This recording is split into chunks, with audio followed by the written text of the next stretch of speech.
land, sea and air, as well as its resources and finances. This is the 10 most powerful militaries in the world. Number 10. Italy. The Italian military has become more robust in recent decades. This is in part... Now we know Italy, that's a land of the Edomites.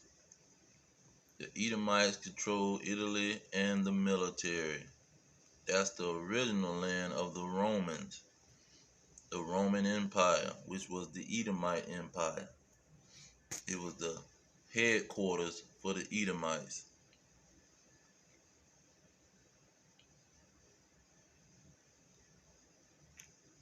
Let's go to number 9. World, including Lebanon, Iraq, and Afghanistan. Number 9. Germany. The modern German armed forces, or Bundeswehr, were created just 10 years after the end of World War II. The Bundeswehr eventually grew to be a very well-equipped army, with a whole host of deadly weapons in its possession, including... Now, we talking about Germany. Now, that's Teeman. Teeman in Jeremiah 49, starting at the 7th verse, is one of the sons of Esau. And Teeman was one of the wisest sons of Esau. That's why a lot of the developments come out of Germany. Okay, we're going to go to number 8. In the Eurofighter Typhoon, which has excellent maneuverability, powerful engines, infrared search, and sidewide... Number 8. Turkey. Turkey. Turkey's large manpower reserve with 410,500... Another Edomite controlled, powered military. See, the proof is in the pudding, man. I don't know what these people talking about. Now, number 7 look like it's gonna be Japan. With Japan, a deep roots of, they deeply rooted with America because that's their ally, and America has military bases all through Japan. See, the Japanese have Americans running through there all up and down due to them attacking America, and after that, America put them in submission and made them bow down. Turkish army has 100 of them. The Turks also operate 3 US-made MQ-1 Predator drones, placing them just behind the US with the second highest number of these drones. When equipped with Hellfire missiles, MQ-1 Predators can pick out targets on the ground from 400 kilometers. Now, who is number 6? Number 6, the United Kingdom. The UK. See, there we go. Britain, the starters of slavery, the starters of letting the Edomites go out into the world and conquer the world. But anyway, we know the Edomites, the so-called white man. See, and this is his own words. This is his own analogy. It's his own results of collecting data. Despite the fact that the UK is planning to reduce the size of its armed forces by 20% from 102,000 to 82,000 between 2010 and 2018, it is still very capable of projecting its power around the world. According to Professor Malcolm Chalmers, Director of UK Defence Policy Studies at the renowned Royal United Services Institute, Britain could still hold an advantage over emerging powers like China due to its superior training and equipment. This includes Britain's Special Forces Unit, the SAS, which former US military leader General David Petraeus claims is the best special force trials in the summer of 2017, with the aim of putting it into service in 2020. This aircraft carrier can carry 40 F-35B Joint Strike Fighters across the globe.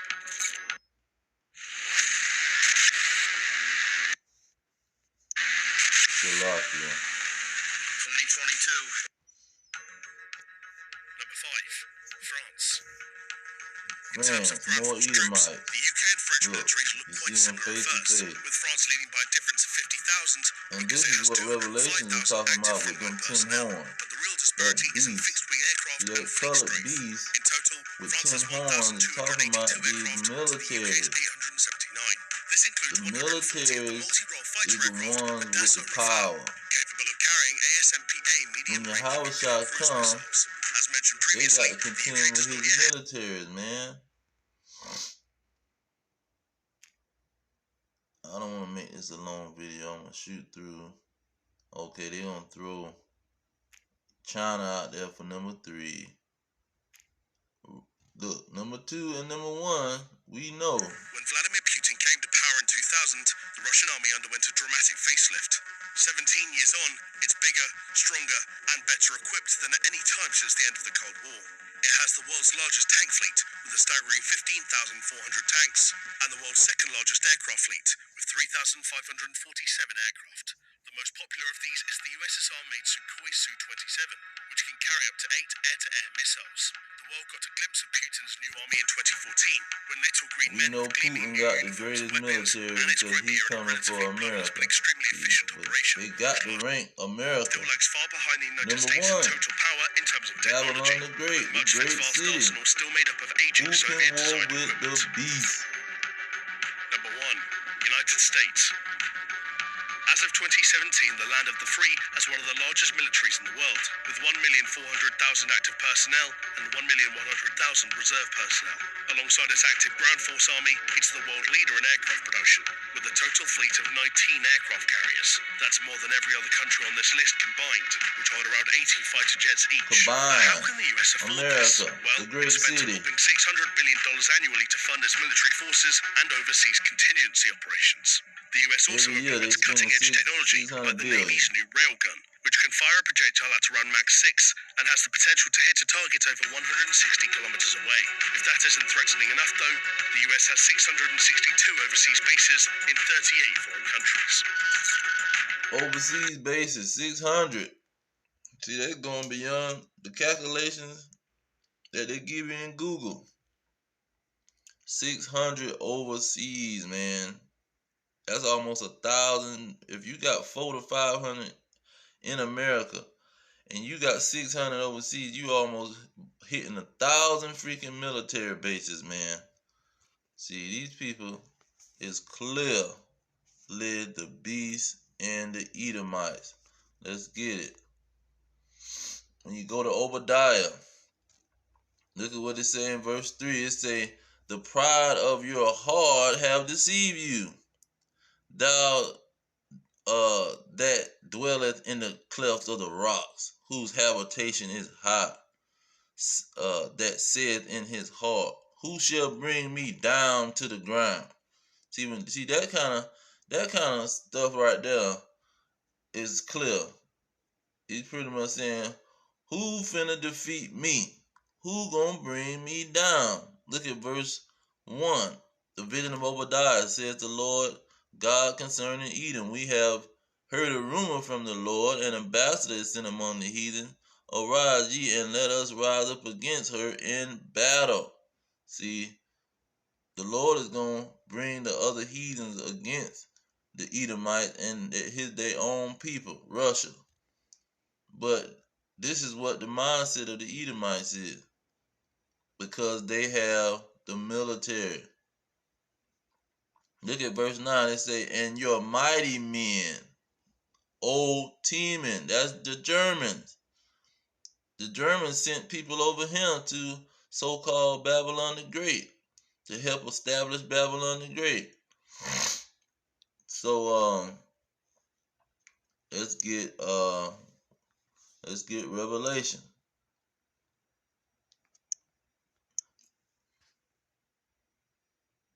Now here it says in verse 11.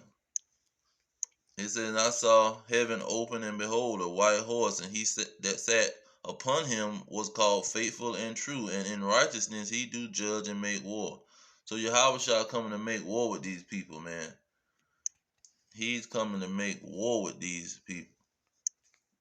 Let's get Isaiah 34. We're going to run through it real quick. It saying, my sword shall be, verse 5, my sword shall be bathed in heaven. Behold, it shall come down upon Idumea. See, he's going to come attack the Edomites, man. And it says,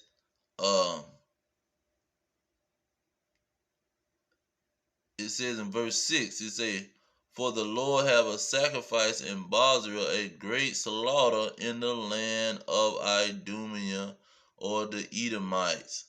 He has a great slaughter in their land because these the ones that got all the power. See, they have the power to make war, man. Okay, let's get Ezekiel 38. Got more. Because 35, 36 is talking about the Edom. Let's go ahead and certify that real quick. 35, verse 1. Okay, look at verse 3. It say, O Mount Seir, I am against you. See? Talking about the Edomites, the so-called white man. Look at 15. It say, O Mount Seir and all Idumea, even all of it. See, all the Edomites.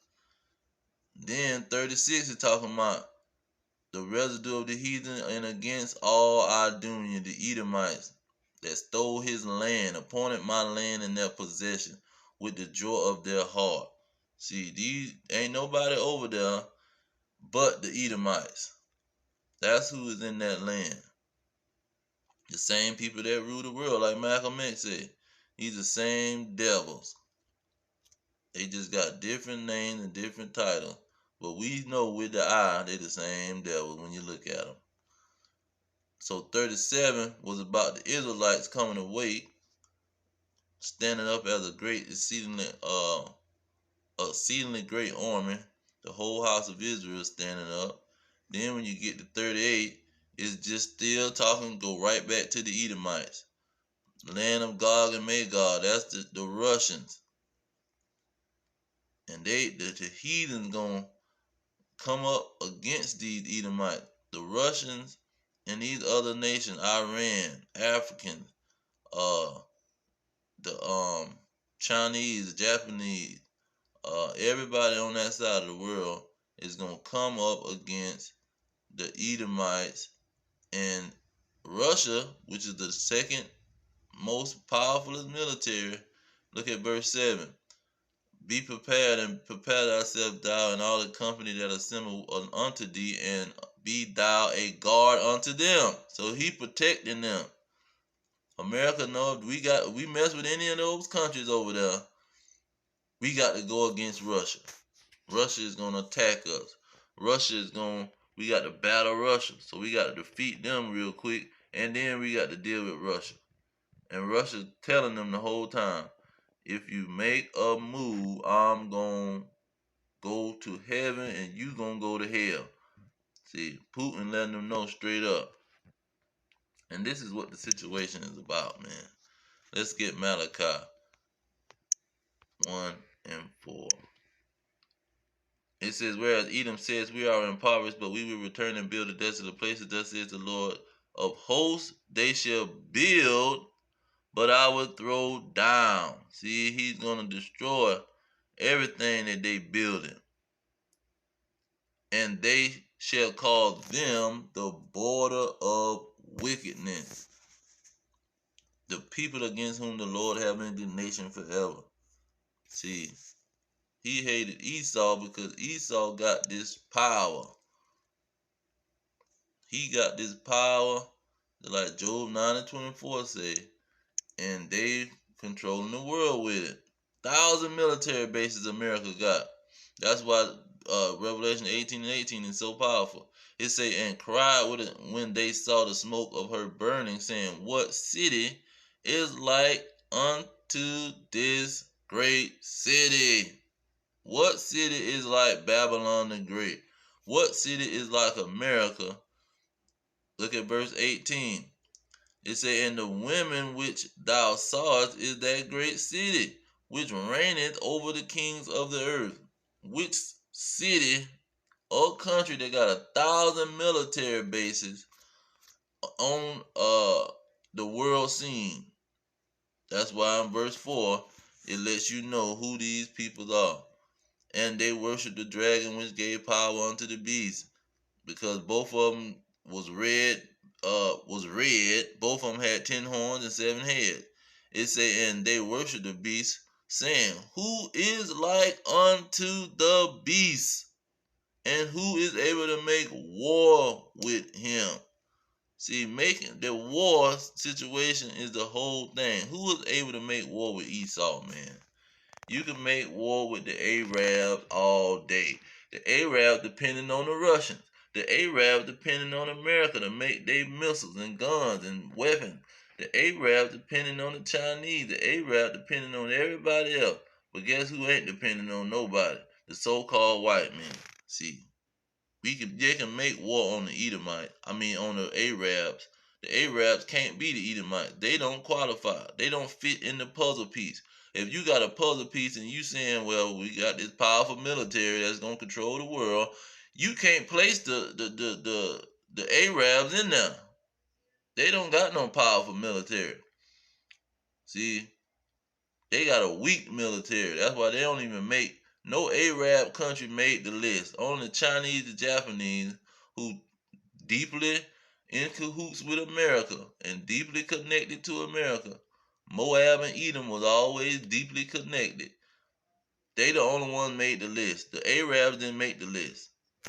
So the beast is talking about the so-called white man and his military. It's clear who these peoples are.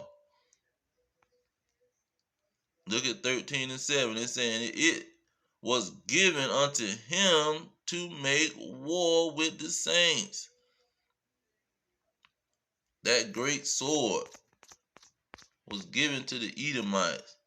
Verse 4. The power that was red, Edom, was given a great sword, man. And so this is what's going on with the scriptures. And the military of these Edomites is the key to understanding the scriptures. Who is Satan? Who is Satan the devil? Who is the beast, the old serpent? Who is the red dragon? The red dragon is talking about the nation of Edom, the so-called white man who came out red, who you can, when you look at him, he is red as fire. Just go to the grocery store and look at these white people walk by. You're going to see that they not no close to white. Them jokers is certified red. Don't let them go to the beach and get a skin burn or whatever, sunburn. Them jokers gonna be so red they gonna look like a red popsicle. But I'm gonna leave it there. Uh, these Edomites can clearly be pictured and seen just like on a puzzle.